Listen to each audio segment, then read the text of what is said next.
नमस्कार, राधे राधे। मैं अजीत स्वागत करता हूं आपके अपने प्यारे परिवार रोजगार विद अंकित पर। कैसे हैं आप सब लोग? आशा करता हूं बहुत अच्छे होंगे, स्वस्थ होंगे, लाजवाब होंगे। जल्दी से लाइव आ जाइए, जुड़ जाइए मेरे साथ। हम लोग बात कर रहे हैं गुप्त साम्राज्य की।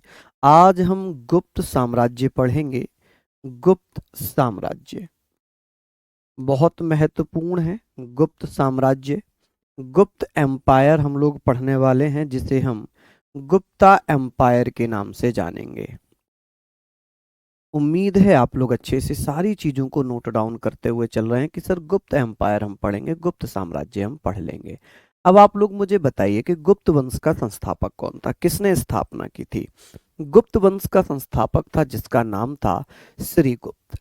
अब श्रीगुप्त जो था वो स्वतंत्र राजा नहीं था, वो किसी के अधीन शासन करता था, रूल करता था, मतलब किसी राजा के अंडर रूल करता था। क्यों ऐसे मैंने कहा? वो इसलिए कहा क्योंकि श्रीगुप्त ने एक उपाधि धारण की थी, एक टाइटल उसने लिया था, और टाइटल था महाराज। महाराज का मतलब था कि जो छोटे छोटे रियासतों के सामंत होते थे उनके द्वारा महाराज की उपाधि धारण की जाती थी। इस कारण ये कहा गया कि श्रीगुप्त ही ने ही गुप्त वंश की स्थापना की। लेकिन वास्तविक संस्थापक था चंद्रगुप्त प्रथम। कौन था? चंद्रगुप्त प्रथम। हम बात करेंगे, हम यहाँ पर चर्चा कर रहे हैं, हम यहाँ पर बात करेंगे कि सर इसका संस्थापक कौन था, किसने स्थापना की थी? आप कहेंगे सर संस्थापक कौन था, फाउंडर कौन था? तो आप कहेंगे सर इसका जो फाउंडर था उसका नाम था श्रीगुप्त। क्या नाम था जी उसका? आप कहेंगे सर श्रीगुप्त। कि सर श्रीगुप्त ने किसकी स्थापना की थी? तो श्रीगुप्त ने, किसने भैया? श्रीगुप्त ने स्थापना कर दी। श्रीगुप्त ने किसकी स्थापना कर दी थी? तो गुप्त वंश की स्थापना कर दी। किसकी स्थापना कर दी? गुप्त वंश की। अब श्रीगुप्त ने एक उपाधि धारण की थी। श्रीगुप्त ने एक उपाधि धारण की थी। इसने कौन सी उपाधि ली थी? तो आप कहेंगे सर श्रीगुप्त ने एक टाइटल लिया था, और वो टाइटल कौन सा था? आप कहेंगे सर इसने महाराज की उपाधि धारण की थी। किसकी? महाराज की उपाधि धारण की थी। यहां पर हम बात करेंगे सर इसने एक महाराज की उपाधि धारण की थी। महाराज मतलब जो किसी राजा के अधीन शासन करता हो, अंडर एनी किंग। कि भैया महाराज जो थे वो सामंतों के द्वारा उपाधि धारण की जाती थी। अब बात ऐसे आती है कि सर ये बताइए कि जो श्रीगुप्त है क्या ये स्वतंत्र राजा था? श्रीगुप्त स्वतंत्र राजा नहीं था। श्रीगुप्त स्वतंत्र राजा नहीं था। ठीक है। अब जब श्रीगुप्त स्वतंत्र राजा नहीं था तो गुप्त वंश का पहला स्वतंत्र राजा या वास्तविक संस्थापक, रियल फाउंडर किसे कहा गया है? आप कहेंगे सर रियल फाउंडर कहा गया है चंद्रगुप्त प्रथम को। हम यहां पर बात करते हैं, मैं एक एक पॉइंट आपको समझाता हुआ चलूंगा। महाराज कौन धारण करते थे? सामंत। सामंतों के द्वारा ये उपाधि धारण की जाती थी। सामंतों द्वारा। आप कहेंगे सामंतों द्वारा ये उपाधि धारण की जाती थी। सामंतों द्वारा, वाय सामंत। आप कहेंगे सर सामंत कौन होते थे? जो किसी राजा के अधीन शासन करते थे। जैसे कि बहुत सारे जगहों पर लिखा है कि ये कुषाणों के सामंत थे, इन्होंने कुषाणों के अंडर शासन किया। लेकिन कहीं लिखा है कि ये मोखरी वंश का सामंत था, कि ये मोखरी शासक के यहां पर शासन करता था। चलो जो भी है, हम लोग सिर्फ ये पढ़ेंगे कि भैया श्रीगुप्त ने ही गुप्त वंश की स्थापना की। किसकी? गुप्त वंश की स्थापना कर दी।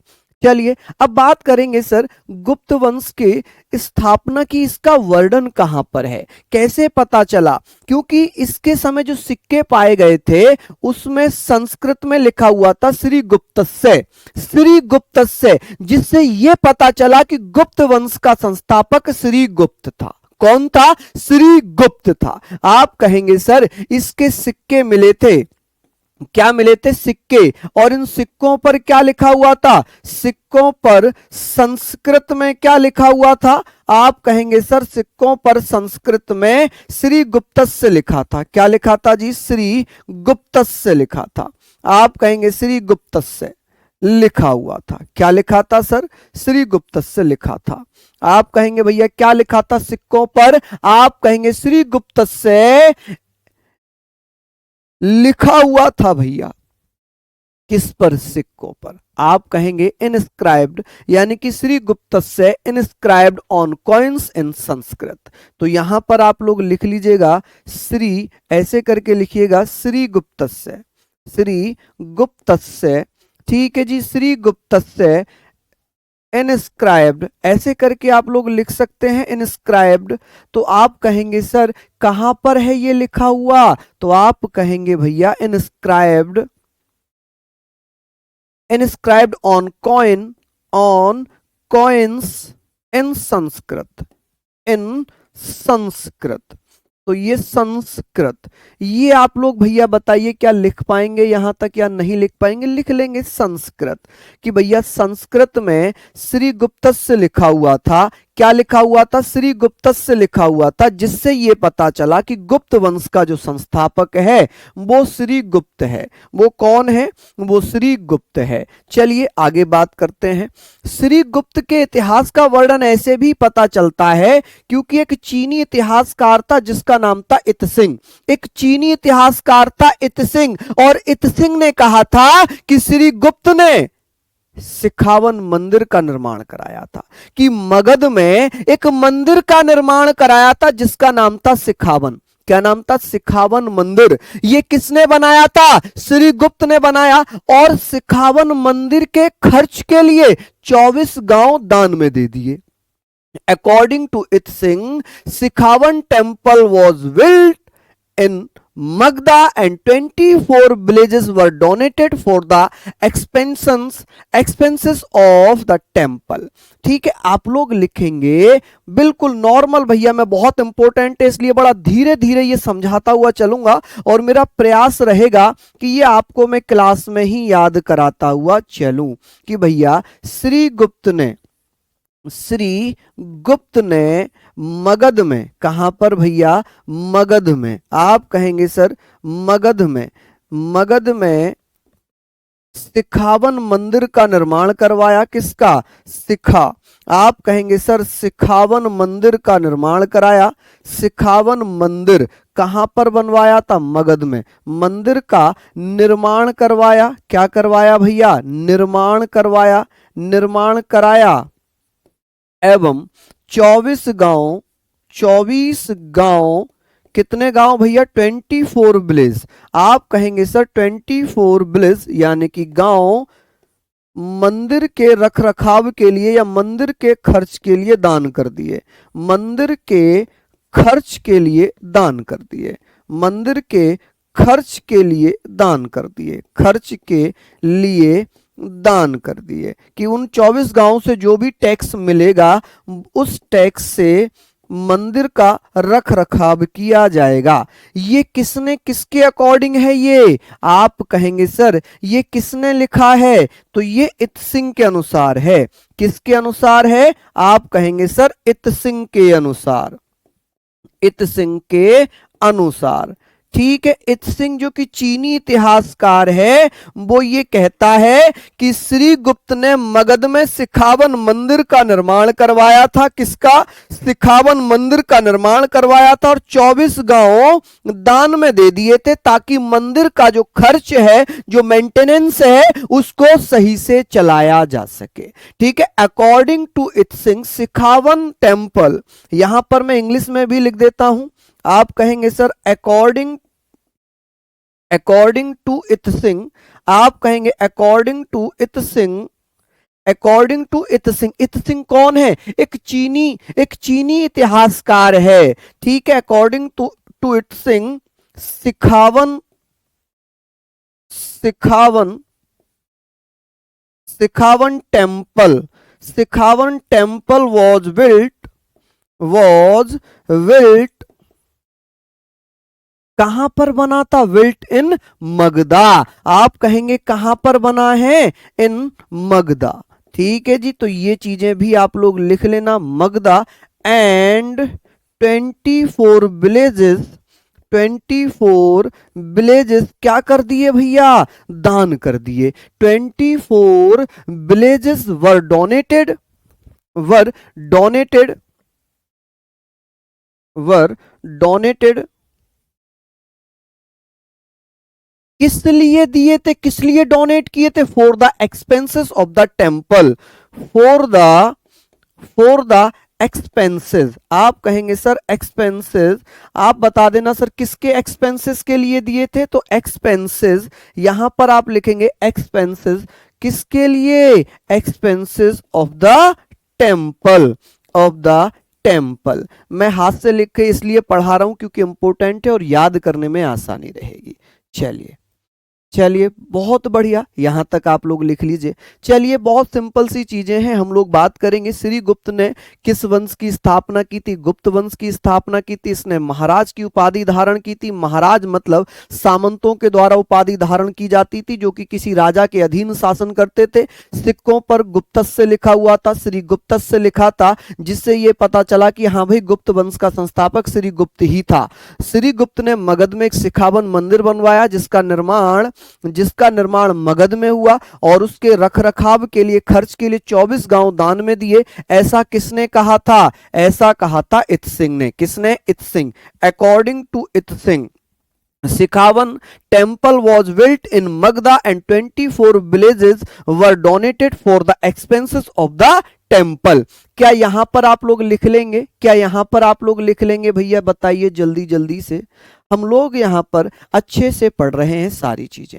बताइए क्या इतना आप लोगों ने लिख लिया? अब बात करेंगे सर, श्री गुप्त का एक बेटा था जिसका नाम है घटोत्कच। क्या नाम है? घटोत्कच। घटोत्कच से ही गुप्त वंश की वंशावली मानी गई है कि घटोत्कच के बाद आया है चंद्रगुप्त प्रथम, और चंद्रगुप्त प्रथम के बाद आया समुद्रगुप्त, समुद्रगुप्त के बाद आया चंद्रगुप्त द्वितीय, चंद्रगुप्त द्वितीय के बाद आया कुमारगुप्त, कुमारगुप्त के बाद आया स्कंदगुप्त, और ऐसे ही ये चलता रहा। और लास्ट में सबसे अंतिम शासक था विष्णुगुप्त तृतीय। कौन सा था? विष्णुगुप्त तृतीय। क्या यहां तक आप लोग लिख लीजिए? चलिए, बिल्कुल बिल्कुल, यहां तक आप लोगों ने नोट डाउन कर लिया होगा। हम आगे बात कर लेते हैं। यहां तक हम लोगों ने आगे बात करनी है। हम बात कर रहे हैं भैया, ये सारी चीजें आप लोगों ने लिख ली। एक भैया नोट यहां पर लिखना, नोट आप लोग लिखेंगे कि ये बताइए गुप्त वंश की जो वंशावली है वो किसके समय से मानी गई है? आप कहेंगे सर एक स्कंदगुप्त का लेख है जिसे सूपिया लेख कहते हैं। क्या कहते हैं? सूपिया लेख। स्कंदगुप्त के सूपिया लेख में गुप्त वंशावली घटोत्कच के समय से मानी गई है। ठीक है, in Skandagupta Supiya inscription the Gupta generation is believed to the form the time of Ghatotkacha. यानी कि गुप्त वंशावली किसके समय से मानी गई है? आप कहेंगे गुप्त वंशावली किसके समय से मानी गई है? वंशावली, आप कहेंगे भैया गुप्त वंशावली या गुप्ता डायनेस्टी किसके टाइम से मानी जाती है? आप कहेंगे सर गुप्ता डायनेस्टी किसके टाइम से मानी जाती है? डायनेस्टी, गुप्त वंशावली घटोत्कच के समय से मानी जाती है। घटोत्कच, आप कहेंगे सर घटोत्कच के समय से मानी जाती है, समय से मानी जाती है। ठीक है जी, किसके समय से मानी जाती है? घटोत्कच के समय से मानी जाती है। कि घटोत्कच कौन था? तो ये श्रीगुप्त का बेटा था। किसका? श्रीगुप्त का बेटा था घटोत्कच। और भैया इसका वर्णन कहां पर है? कि इसका जो वर्णन है, वर्णन कहां पर मेंशन किया गया है इस चीज का कि घटोत्कच के समय से ही गुप्त वंशावली मानी गई है? आप कहेंगे सर इसका वर्णन है स्कंदगुप्त के सूपिया लेख में। स्कंदगुप्त के सूपिया लेख में भैया, किसमें? स्कंदगुप्त के सूपिया लेख में। सूपिया रिकॉर्ड कह लें, सूपिया लेख कह लें, वहां पर इसका वर्णन है कि भैया घटोत्कच के समय से ही गुप्त वंशावली मानी गई है। क्या मानी गई है जी? गुप्त वंशावली मानी गई है। क्लियर हो गई? अब बात आती है कि भैया गुप्त वंश का वास्तविक संस्थापक कौन है? तो वो भैया इसका उत्तराधिकारी है चंद्रगुप्त प्रथम। क्या नाम है जी उसका? आप कहेंगे सर चंद्रगुप्त प्रथम। चंद्रगुप्त प्रथम, आप कहेंगे भैया चंद्रगुप्त प्रथम। अब इसकी डेट को लेकर बड़ा विवाद है। कहीं तो 319 से लेकर 319 ईस्वी से लेकर 335 ईस्वी तक है, कहीं 334 ईस्वी तक है और कहीं 350 ईस्वी तक है। कहीं कहीं तो 319 से 350 है, कहीं कहीं 319 से लेकर 334 है। ठीक है, तो आप लोग ध्यान रखना, आप लोग केवल यही याद करना, आप लोग केवल यही याद करना कि भैया इंपॉर्टेंट क्या है, इंपॉर्टेंट ये है कि चंद्रगुप्त प्रथम गद्दी पर कब बैठा।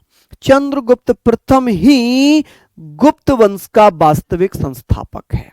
नहीं, ये महाभारत वाला घटोत्कच नहीं है, वो अलग है। वो घटोत्कच तो भीम का बेटा था, भीम का बेटा था घटोत्कच, और घटोत्कच के बेटे थे बलवरीक, जो वर्तमान में खाटू श्याम के नाम से जाने जाते हैं। वो एक अलग चीज हो गई, वो एक अलग चीज हो गई। अभी हम लोग यहां पर बात करते हैं, अभी हम बात करते हैं कि चंद्रगुप्त प्रथम ही गुप्त वंश का वास्तविक संस्थापक था। ये कौन था भैया? गुप्त वंश का वास्तविक संस्थापक, गुप्त वंश का वास्तविक संस्थापक, वंश का, आप कहेंगे गुप्त वंश का वास्तविक संस्थापक था। कौन था जी? ये गुप्त वंश का वास्तविक संस्थापक। आप कहेंगे सर ये कौन है?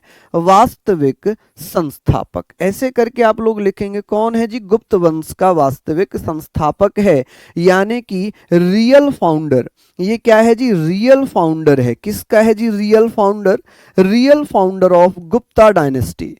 आप कहेंगे ऑफ गुप्ता डायनेस्टी। गुप्त वंश का वास्तविक संस्थापक किसे माना गया है?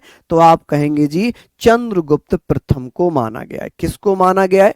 चंद्रगुप्त प्रथम को गुप्त वंश का संस्थापक, रियल संस्थापक माना गया है। ये गद्दी पर कब बैठा? इसका राज तिलक कब हुआ है? राज तिलक, इसका राज तिलक भैया कोरोनेशन कब हुआ है? आप कहेंगे सर इसका कोरोनेशन कब हुआ था? तो इसका कोरोनेशन हुआ भैया 319 ईस्वी में। कब?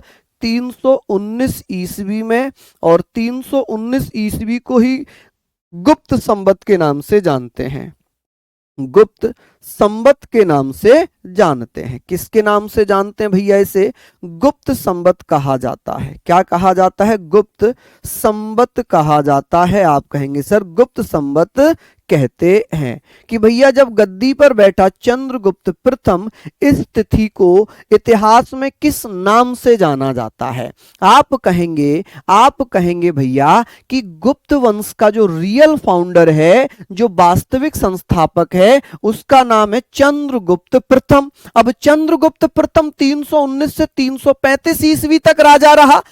335। सौरभ कह रहे हैं सर मेरा आर्मी का रिजल्ट आ गया है। अरे वाह, बहुत बढ़िया सौरभ, धन्यवाद मेरे लाडले, बहुत बढ़िया। हम लोग यहां पर बात करेंगे कि भैया ये बताइए कि राज तिलक कब हुआ है, कोरोनेशन कब हुआ? तो 319 ईस्वी में, और 319 ईस्वी को इतिहास में किस नाम से जानते हैं? आप कहेंगे सर गुप्त संवत कहा जाता है। क्या कहा जाता है जी? गुप्त संवत कहा जाता है। चलिए, जब चंद्रगुप्त प्रथम गद्दी पर बैठा तो इसने एक उपाधि धारण की, जिससे यह पता चला कि गुप्त वंश का पहला स्वतंत्र राजा यही था। कैसे पता चला? देखिए हुआ क्या, इसने महाराज की उपाधि धारण की, या महाराजाधिराज की उपाधि धारण की। तो मैंने अभी बताया महाराज की उपाधि सामंत धारण करते थे, जो राजा के अधीन शासन करते थे, लेकिन महाराजाधिराज की उपाधि धारण करने वाला स्वतंत्र राजा कहलाता था। तो महाराजाधिराज की उपाधि धारण करने वाला गुप्त वंश का पहला शासक था चंद्रगुप्त प्रथम। कौन? चंद्रगुप्त प्रथम। तो इसने भैया कौन सी उपाधि धारण की थी? आप कहेंगे सर इन्होंने कौन सी उपाधि धारण की थी? चंद्रगुप्त प्रथम ने कौन सी उपाधि ली थी?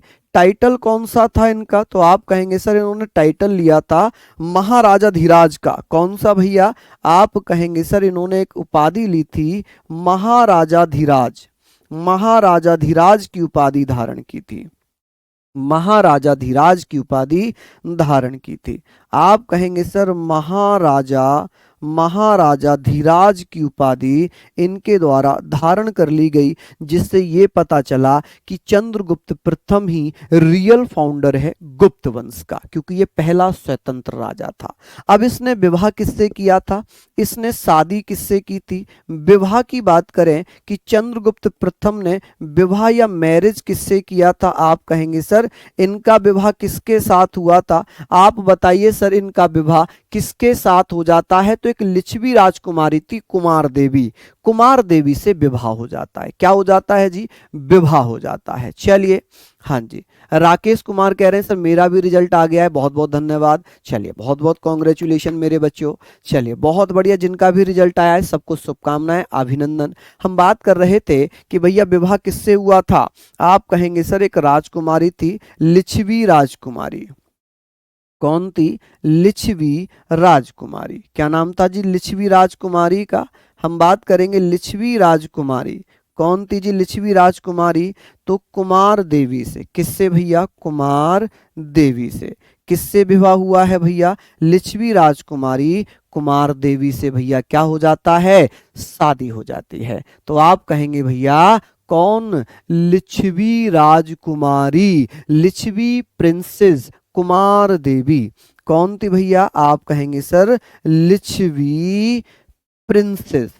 ठीक है जी, प्रिंसेस। आप कहेंगे भैया लिच्छवी राजकुमारी, लिच्छवी प्रिंसेस कुमार देवी। कौन, कुमार देवी। आप लोग ऐसे करके लिख लीजिए कि कुमार देवी से किसने विवाह किया था, चंद्रगुप्त प्रथम ने। और कुमार देवी से एक बेटा जन्म लेता है जिसका नाम है समुद्रगुप्त। समुद्रगुप्त को इसीलिए लिच्छवी दोहित्र कहा गया क्योंकि उसने कुमार देवी के गर्भ से जन्म लिया था। क्या लिया था, जन्म लिया था। अब बात कर लेते हैं, जब इसने शादी कर ली तो इसने राजा रानी प्रकार के सिक्के चलाए। जब भैया शादी हो गई तो शादी की खुशी में इसने सिक्का जारी किया था। इसने सिक्का जारी किया, कौन सा सिक्का, कौन सा कॉइन चलाया था, तो इसने राजा रानी, कौन सा भैया, राजा रानी सिक्का चलाया था। राजा रानी, आप कहेंगे राजा रानी सिक्का चलाया था, राजा रानी सिक्का चलाया। आप कहेंगे राजा रानी सिक्का चलाया था कि भैया जब उसने शादी कर ली तो शादी की खुशी में, तो आप कहेंगे in the occasion of the marriage कौन सा सिक्का चलाया था, राजा रानी सिक्का चलाया था। ठीक है, कौन सा, राजा रानी सिक्का इसके द्वारा चलाया जाता है। चलिए, यहां पर आप लोगों ने नोट डाउन कर लिया, यहां पर आप लोगों ने नोट डाउन कर लिया। आगे हम लोग बात करते हैं, इससे थोड़ा सा हम लोग चल लेते हैं। ये बताइए क्या इतना आप लोगों ने लिख लिया, चलिए बहुत बढ़िया। अब बात आ जाती है कि भैया ये बताइए, ये हमने पढ़ लिया कि कौन सा ऐसा अभिलेख है जिसमें इसका एक बेटा है समुद्रगुप्त, उसे लिच्छवी दोहित्र कहा गया। तो यहां पर ध्यान रखना, घटोत्कच राजा बना लेकिन स्वतंत्र राजा नहीं था, स्वतंत्र राजा नहीं था। श्रीगुप्त और घटोत्कच दोनों ही स्वतंत्र नहीं थे। स्वतंत्र, पहला स्वतंत्र राजा बना था जिसका नाम था चंद्रगुप्त प्रथम। क्या नाम था, चंद्रगुप्त प्रथम। चलिए लिख लीजिए यहां पर आप लोग लिख लीजिए, चंद्रगुप्त प्रथम ने सोने के सिक्के चलाए थे। गुप्त वंश का पहला शासक था जिसने सोने के सिक्के चलाए थे, वो था चंद्रगुप्त प्रथम। और गुप्त वंश का पहला शासक जिसने चांदी के सिक्के चलाए थे वो था चंद्रगुप्त द्वितीय। कौन था जी, चंद्रगुप्त द्वितीय। आगे बात करते हैं, यहां तक आप लोग एक बार नोट डाउन कर लीजिए। इसको आपने लिखा कि चंद्रगुप्त प्रथम कब से कब तक रहा, 319 से 335 ईस्वी तक गुप्त वंश का वास्तविक संस्थापक। राज तिलक 319 ईस्वी में गुप्त संवत कहलाया। और भैया उपाधि महाराज की धारण की, विवाह लिच्छवी राजकुमारी कुमार देवी से किया। इनका एक बेटा होता है जिसे कहते हैं समुद्रगुप्त। क्या कहते हैं जी, समुद्रगुप्त कहते हैं। लिख लिया यहां तक आप लोगों ने। आगे बात करते हैं, चलिए अब बात आती है जी समुद्रगुप्त की। हम बात करेंगे भैया समुद्रगुप्त। आप कहेंगे सर समुद्रगुप्त, समुद्रगुप्त राजा कब बना है, समुद्रगुप्त। आप कहेंगे समुद्रगुप्ता राजा कब बना था, तो ये 335 से लेकर 335 ईस्वी से लेकर कब तक राजा रहा है। आप कहेंगे कि समुद्रगुप्त कब से कब तक राजा रहा, तो आप कहेंगे सर 335 से लेकर 380, 380, लेकिन कहीं कहीं पर इसका जो वर्णन है वो कितना है, तो आप कहेंगे सर 350 से 380 है। लेकिन आप ये वाला याद रखना है, ये वाला याद रखना, ये डेट कभी नहीं पूछी जाती है। जो विवादित तिथियां होती हैं उनको कभी नहीं पूछा जाता, विवादित तिथियों को कभी नहीं पूछा जाता। अब बात करते हैं कि सर समुद्रगुप्त को क्या कहा गया। समुद्रगुप्त को लिच्छवी दोहित्र कहा गया। क्या कहा गया भैया इसको? लिच्छवी दोहित्र कहते हैं। क्या कहते हैं जी इसको? लिच्छवी दोहित्र कहते हैं। दोहित्र कहा गया, कहा गया कि भैया इसे क्या कहा गया था? लिच्छवी दोहित्र। लिच्छवी दोहित्र क्यों कहा गया? कॉल्ड लिच्छवी दोहित्र। क्यों कहते हैं भैया इसको लिच्छवी दोहित्र? आप कहेंगे क्योंकि ये लिच्छवी राजकुमारी कुमार देवी का बेटा था। लिच्छवी दोहित्र कहा गया है इसे। क्या कहा गया? लिच्छवी दोहित्र कहा गया। ठीक है, क्या कहा गया? लिच्छवी दोहित्र कहा गया। ठीक है, कॉल्ड लिच्छवी दोहित्र। क्यों कहा गया? क्योंकि इसकी माता का नाम क्या था? इसकी माता का नाम क्या था? तो कुमार देवी इसकी माता थी। इसकी माता कौन थी? आप कहेंगे सर इसकी माता का नाम क्या था? इसकी मदर कौन थी? इसकी मदर कौन थी? आप कहेंगे भैया इसकी माता का नाम था, जिनका नाम है भैया कुमार देवी। क्या नाम है जी? कुमार देवी। आप कहेंगे सर कुमार देवी। कुमार देवी कौन थी? ये लिच्छवी राजकुमारी थी। इस कारण समुद्रगुप्त को लिच्छवी दोहित्र कहा गया। एक इतिहासकार है Vincent Smith. Vincent Smith. Sweety कह रही सर आज मेरा बर्थडे है। अरे बिल्कुल, मेरी प्यारी बहन को जन्मदिन की हार्दिक शुभकामनाएं। भगवान आपको दीर्घायु दे, आपके हर मनोकामना को पूर्ण करे। चलिए हम बात करते हैं कि इतिहासकार है विसेंट स्मिथ। वो इससे इतना ज्यादा प्रसन्न हो जाता है कि इसे एक नाम दे देता है, भारत का नेपोलियन। भारत का नेपोलियन।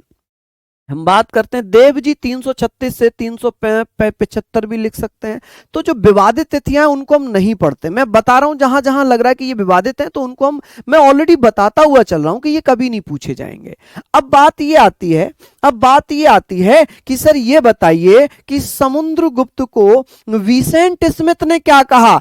क्यों कहा भारत का नेपोलियन? इसे भारत का नेपोलियन इसलिए कहा गया क्योंकि समुद्रगुप्त ने दक्षिणावर्त और आर्यावर्त के 12 और 9 राजाओं को पराजित किया। आर्यावर्त के 9 राजा, दक्षिणावर्त के 12 राजाओं को पराजित किया। इस कारण विसेंट स्मिथ ने समुद्रगुप्त को भारत का नेपोलियन कहा। समुद्रगुप्त ने क्या किया? आर्यावर्त, आप कहेंगे सर किसको? आर्यावर्त। आप कहेंगे सर आर्यावर्त एवं दक्षिणावर्त के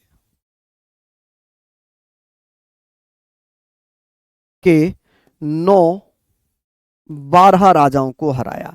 यानी कि आर्यावर्त के तो 9 हो गए, दक्षिणावर्त के 12 हो गए। राजाओं को हराया। किसको हराया? राजाओं को हराया। ये हारा ही नहीं, राजाओं को हराया। और इस कारण इसे विसेंट स्मिथ ने भारत का नेपोलियन कहा। डिफीटेड 9 और 12 रूलर्स ऑफ आर्यावर्त एंड दक्षिणावर्त। आप कहेंगे भैया डिफीटेड, ये इंपॉर्टेंट है, defeated 9 and 12 rulers of Aryavarta. आप कहेंगे आर्यावर्त एंड दक्षिणावर्त। आर्यावर्ता लिखा जाएगा एंड इसको लिखेंगे भैया दक्षिणावर्त। दक्षिणावर्ता। ठीक है जी, कि भैया 9 और 12 राजाओं को हराने के कारण विसेंट स्मिथ ने समुद्रगुप्त को क्या कहा था? विसेंट स्मिथ ने समुद्रगुप्त को भारत का नेपोलियन कहा। एक इतिहासकार है जी विसेंट स्मिथ। क्या नाम है? Vincent Smith. आप कहेंगे विसेंट स्मिथ कौन है? विसेंट स्मिथ एक इतिहासकार है जो ये कहता है, विसेंट स्मिथ एक इतिहासकार है जो कहता है कि समुद्रगुप्त भारत का नेपोलियन है। कौन है? भारत का नेपोलियन। किसने कहा था जी? विसेंट स्मिथ ने कहा था कि Samudragupta was called the Napoleon of India. कि भैया विसेंट स्मिथ ने समुद्रगुप्त को भारत का नेपोलियन कहा, समुद्रगुप्त को भारत का नेपोलियन कहा, भारत का नेपोलियन कहा। आप यहां पर लिखेंगे भारत का नेपोलियन, नेपोलियन कहा। समुद्रगुप्त को भारत का नेपोलियन कहा। क्या कहा जी? भारत का नेपोलियन। किसे कहा जाता है भारत का नेपोलियन? आप कहेंगे सर समुद्रगुप्त को भारत का नेपोलियन कहा जाता है। किसको जी? आप बताना भैया। Samudragupta, Samudragupta was called Napoleon of India. आप कहेंगे भैया नेपोलियन ऑफ इंडिया। क्या कहेंगे भैया? Napoleon of India, Napoleon. आप कहेंगे नेपोलियन ऑफ इंडिया। किसे कहा जाता है? तो नेपोलियन ऑफ इंडिया। यहां पर इसको स्पेलिंग में थोड़ा सा करेक्शन करूंगा, इसको आप लोग लिखिएगा कि इसको नेपोलियन, नेपोलियन ऑफ इंडिया कहा जाता है, ऑफ इंडिया। कि भैया किसके द्वारा कहा गया था? विसेंट स्मिथ द्वारा। किसके द्वारा? विसेंट स्मिथ के द्वारा कहा गया था। ठीक है भैया, हाँ जी, बहुत बढ़िया। लव यू गुरुजी। दिखाना इनका नाम, बहुत लंबा मैसेज इन्होंने लिखा है।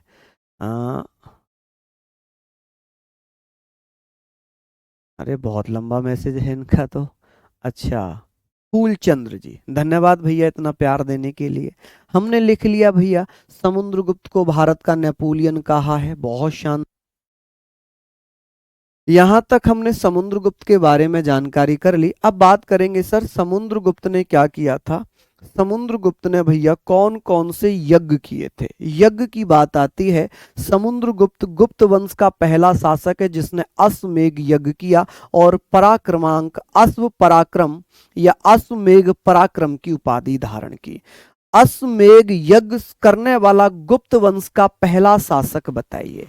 आप कहेंगे भैया नेपोलियन का क्या मतलब है? नेपोलियन का मतलब नहीं है, नेपोलियन एक महान राजा हुआ है, नेपोलियन एक फ्रेंच राजा हुआ है, ठीक है, सम्राट था, तो उससे तुलना कर दी थी इसकी भैया विसेंट स्मिथ ने।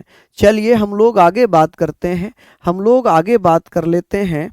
यहां पर हम लोग पढ़ रहे हैं कि भैया ये बता दो कि समुद्रगुप्त ने कौन कौन से यज्ञ करवाए थे। समुद्रगुप्त ने कौन सा यज्ञ किया?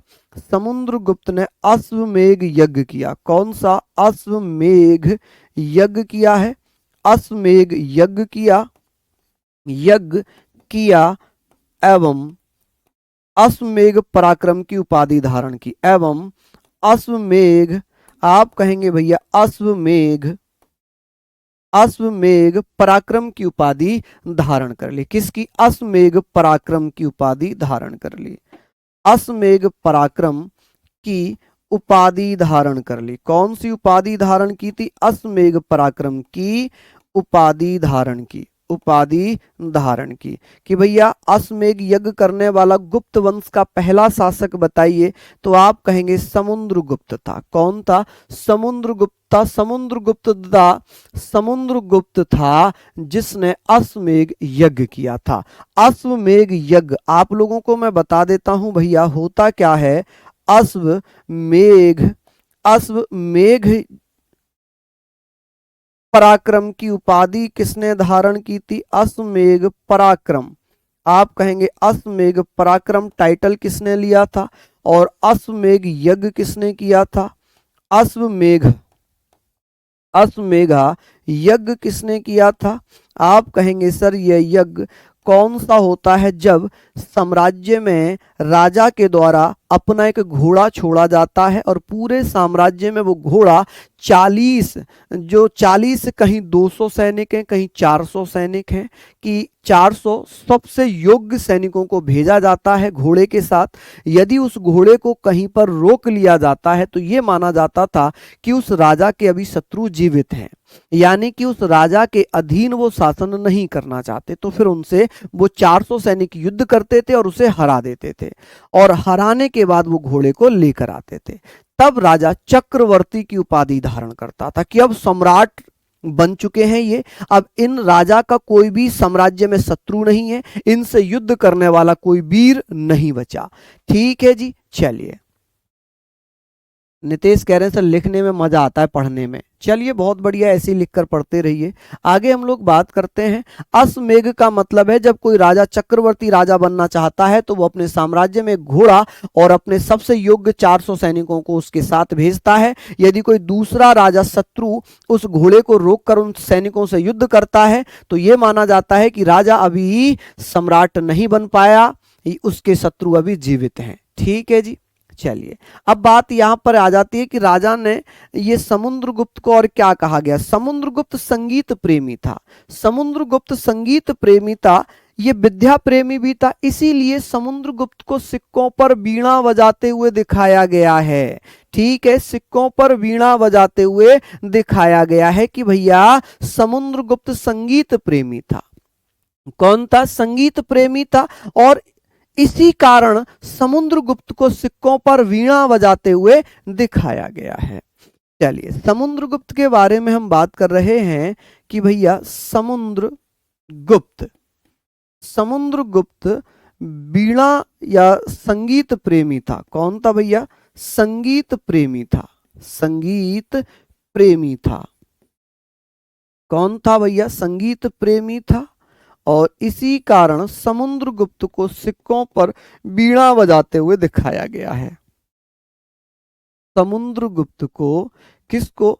समुद्रगुप्त को सिक्कों पर वीणा बजाते हुए दिखाया गया है। सिक्कों पर वीणा बजाते हुए दिखाया गया है। सिक्कों पर वीणा बजाते हुए दिखाया गया है।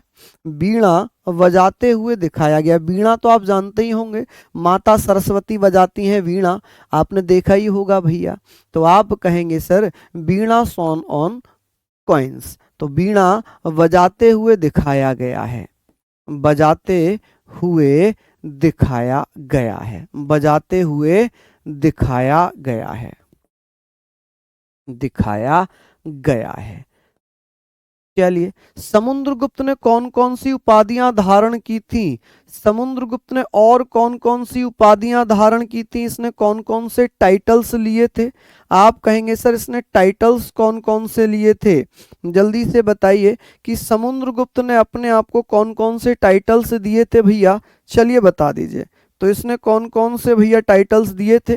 तो आप कहेंगे सर समुद्रगुप्त ने कौन कौन से टाइटल्स लिए थे? तो यहां पर हम बात करेंगे, सिक्कों पर वीणा बजाते हुए दिखाया गया था, ये संगीत प्रेमी भी था, इसलिए इसे कविराज भी कहते थे। क्या कहते थे? कविराज। कौन सी उपाधि धारण की थी इसने? आप कहेंगे सर इसने कविराज की उपाधि धारण की। किसकी? कविराज की उपाधि धारण कर ली थी। अश्वमेघ पराक्रम की उपाधि ऑलरेडी मैंने आपको बता ही दी है। ठीक है, अप्रतिरथ की उपाधि भी इसने धारण की थी। कौन सी? अप्रतिरथ। अप्रतिरथ की उपाधि भी इसने धारण की थी। कौन सी? अप्रतिरथ। अप्रतिरथ की भी उपाधि इसने धारण की थी। और भैया इसने परम भागवत की भी उपाधि धारण की थी। कि कौन सी? परम भागवत। परम भागवत की उपाधि भी धारण की थी। परम भागवत। ठीक है जी, कौन सी? आप कहेंगे सर परम भागवत। परम भागवत की उपाधि भी इसने धारण की थी। कौन सी? परम भागवत की उपाधि धारण की थी। चलिए, अब हम लोग यहां पर बात कर रहे हैं कि सर ये बताइए समुद्रगुप्त ने कौन से बौद्ध भिक्षु को अपने यहां पर शरण दी थी? अपने यहां पर शरण दी थी। तो आप कहेंगे आप कहेंगे सर एक बौद्ध भिक्षु था जिसका नाम था वसुबंधु। वसुबंधु को किसने संरक्षण दिया था, किसने प्रोटेक्शन दी थी? तो वो था समुद्रगुप्त। तो समुद्रगुप्त ने किसको प्रोटेक्शन दी थी? प्रोटेक्शन या संरक्षण किसको दिया था? प्रोटेक्शन की बात होगी, संरक्षण की बात होगी। संरक्षण किसको दिया था? किसको भैया अपने दरबार में संरक्षण दिया था? तो वो कौन थे? तो वो थे भैया बौद्ध भिक्षु। क्या नाम था जी उनका? बौद्ध भिक्षु। क्या नाम था बौद्ध भिक्षु का? तो आप कहेंगे वसुबंधु। कौन? वसुबंधु। वसुबंधु को उन्होंने भैया शरण दी थी। किसे? वसुबंधु को। बुद्धिस्ट मॉन्क कौन थे भैया? Buddhist monk. आप कहेंगे जी कौन थे? बुद्धिस्ट। आप कहेंगे बुद्धिस्ट मॉन्क कौन थे जिन्हें अपने यहां पर शरण दी थी? तो आप कहेंगे भैया भिक्षु को मॉन्क कहते हैं। क्या कहते हैं? मॉन्क कहते हैं। वसुबंधु। कौन? वसुबंधु। चलिए वसुबंधु को अपने यहाँ पर शरण दी। चलिए ये भी बहुत अच्छी चीज हो गई। दूसरी ये है कि समुद्रगुप्त के शासन काल में लंका का एक राजा हुआ करता था मेघवर्ण। कौन हुआ करता था? मेघवर्ण। अब मेघवर्ण जब लंका का राजा था तो उसने समुद्रगुप्त से परमिशन मांगी, आज्ञा मांगी कि भैया मैं आपके यहाँ पर एक मंदिर बनवाना चाहता हूं, एक मठ बनवाना चाहता हूं। तो समुद्रगुप्त ने कहा जी कहां पर बनवाना चाहते हो? तो मेघवर्ण ने कहा कि जहां पर भगवान बुद्ध आए, उन्हें ज्ञान प्राप्त हुआ, तो वो भैया उसी स्थान पर यानी कि गया में, गया बिहार में पड़ता है। तो समुद्रगुप्त ने श्रीलंका के राजा मेघवर्ण को गया में बौद्ध मठ बनाने की अनुमति दी। ठीक है। Samudragupta has been permitted to the king of Sri Lanka Meghavarna to make a बौद्ध मठ इन गया। ठीक है। चलिए हम बात करेंगे, ये भी आप लोग चाहें तो नोट में लिख लेना, ये भी आप चाहें तो भैया नोट में लिख लेना। नोट यहां पर लिखेंगे कि भैया समुद्रगुप्त ने, किसने? समुद्रगुप्त ने श्रीलंका के राजा, श्रीलंका के राजा मेघवर्ण को, के राजा मेघवर्ण, मेघवर्ण को गया में, गया, गया कहाँ पड़ता है? बिहार में। गया कहाँ पड़ता है? बिहार में।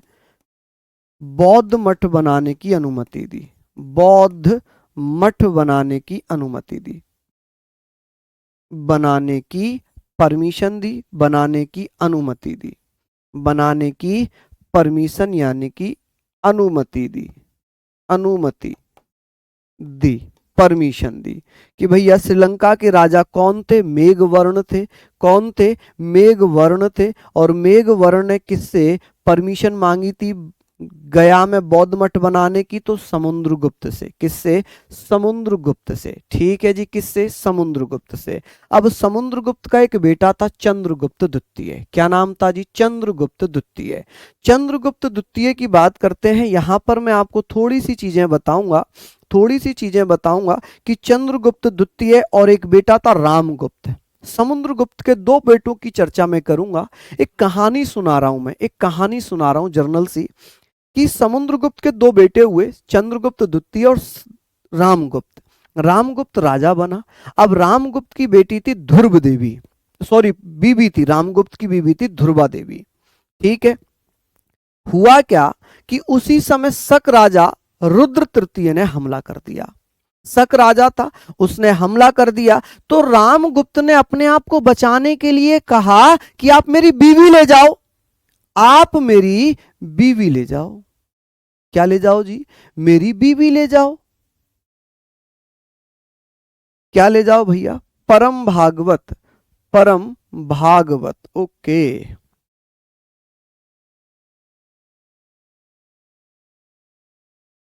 क्या ले जाओ जी? मेरी बीवी ले जाओ, भागवत। ठीक है, इंग्लिश में ठीक लिखा है भागवत। चलिए हम बात कर रहे हैं कि भैया समुद्रगुप्त के, समुद्रगुप्त के बच्चों के बारे में। समुद्रगुप्त। समुद्रगुप्त के बच्चों के बारे में मैं बात करूंगा कि समुद्रगुप्त के भैया एक पुत्र था चंद्रगुप्त प्रथम। कौन था जी? चंद्रगुप्त प्रथम। यह चंद्रगुप्त द्वितीय, तो चंद्रगुप्त द्वितीय था। और एक था भैया रामगुप्त। कौन था जी? रामगुप्त। रामगुप्त की पत्नी थी ध्रुव देवी। पत्नी कौन थी इसकी? ध्रुव ध्रुव देवी। ठीक है। अब इसी के समय का आक्रमण हुआ है शकों का। किसका अटैक हुआ भैया? शकों का आक्रमण हुआ। शकों का आक्रमण होता है। ठीक है जी, क्या होता है? आक्रमण। शक अटैक कर देते हैं। क्या कर देते हैं भैया? शक जो है, जो शक थे, Shakas attacked on Ramgupta. Attack to Ramgupta. Ramgupta. तो रामगुप्त कहते हैं, रामगुप्त ने क्या कहा? रामगुप्त ने कहा कि भैया एक काम करो, आप, मेरी बीवी बहुत सुंदर है, मेरी बीवी को ले जाओ। ये राजा कह रहा है, राजा रामगुप्त कह रहा है कि आप मेरी बीवी को ले जाओ, बहुत सुंदर है, लेकिन मुझे छोड़ दो। अपनी बीवी शकों को देने के लिए तैयार हो जा। ध्रुव तृतीय एक राजा हुआ करता था, रुद्र तृतीय। कौन? रुद्र तृतीय, जो शक राजा था, रुद्र तृतीय। तो उसने कहा अच्छा बीवी दे रहे हो, चलो लाओ दे दो। लेकिन जब ये बात पता चली चंद्रगुप्त द्वितीय को, तो चंद्रगुप्त द्वितीय ने अपनी भाभी ध्रुव देवी को बचाया और अपने भाई रामगुप्त की हत्या कर दी। कि जो अपने बीवी को नहीं बचा सकता वो शासन नहीं कर सकता, वो शासन नहीं कर सकता, वो राजा बनने के योग्य भी नहीं है। जो अपनी बीवी की रक्षा नहीं कर पाया वो अपने साम्राज्य की रक्षा क्या कर पाएगा? रामगुप्त की चंद्रगुप्त के द्वारा हत्या कर दी जाती है और शकों को हरा दिया जाता है। शकों को हराने के कारण चंद्रगुप्त द्वितीय ने एक उपाधि धारण की थी, सकारी। कौन सी? सकारी की उपाधि धारण कर ली। कौन सी उपाधि धारण कर ली? सकारी की उपाधि धारण कर ली। तो ऐसे पूछा जाता है कि समुद्रगुप्त और चंद्रगुप्त द्वितीय के बीच में एक राजा बना कुछ समय के लिए, वो कौन था? रामगुप्त था। तो भैया रामगुप्त यानी कि समुद्रगुप्त द्वितीय के द्वारा रामगुप्त की हत्या कर दी, शकों को पराजित कर दिया और अपनी भाभी को बचा लिया। और बाद में चंद्रगुप्त द्वितीय ने ध्रुव देवी से विवाह कर लिया। क्या कर लिया? विवाह कर लिया। ठीक है जी। तो चंद्रगुप्त द्वितीय हम पढ़ेंगे कल। यहां तक आप लोगों को समझ में आया होगा। मैं सारी चीजों को आपको समझाता हुआ चल रहा हूं। चंद्रगुप्त द्वितीय से हम लोग कल पढ़ने वाले हैं। परम भागवत की उपाधि चंद्रगुप्त द्वितीय ने भी धारण की थी। विक्रमादित्य की उपाधि चंद्रगुप्त द्वितीय ने धारण की थी। ठीक है। सकारी की उपाधि धारण की थी। चलिए ये सारी चीजें हम बात करेंगे कल। तो क्लास अच्छी लगी होगी, बताना जरूर कि आपको क्लास कैसी लगी। जय हिंद, जय भारत।